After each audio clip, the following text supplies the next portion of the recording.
কুমিল্লায় বৈষম্য বিরোধী ছাত্র আন্দোলনের শিক্ষার্থীদের কর্মসূচিতে ছাত্রলীগ ও যুবলীগ হামলা চালিয়েছে বলে অভিযোগ পাওয়া গেছে। এ ঘটনায় অন্তত ২০ আন্দোলনকারী আহত হয়েছেন। এদের মধ্যে গুলিবিদ্ধ অবস্থায় ৫ জনকে হাসপাতালে ভর্তি করা হয়েছে। দুপুরে কুমিল্লা মহানগরীর রেসকোর্স এলাকায় এই ঘটনা ঘটে। প্রত্যক্ষদর্শী ও শিক্ষার্থীরা জানান, পূর্ব ঘোষিত কর্মসূচি অনুযায়ী শনিবার কোটা সংস্কার আন্দোলনের শিক্ষার্থীরা ৯ দফা দাবিতে কুমিল্লা জেলা স্কুলের সামনে থেকে বিক্ষোভ মিছিল নিয়ে পুলিশ লাইন্সের দিকে যান। এক পর্যায়ে মিছিল রেসকোর্স এলাকায় পৌঁছালে পেছন থেকে যুবলীগ ও স্বেচ্ছাসেবক লীগের নেতাকর্মীরা ধাওয়া দেন। এ সময় ২০টিরও বেশি গুলির শব্দ শোনা যায়। এতে ৫ জন গুলিবিদ্ধ হন।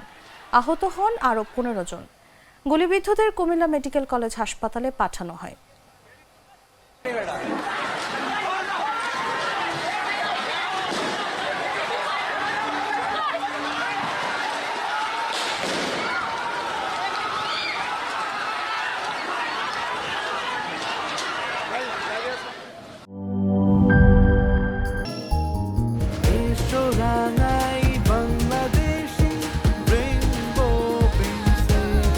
রেইনবো পেইন্টস, ছড়াও জীবনের রং।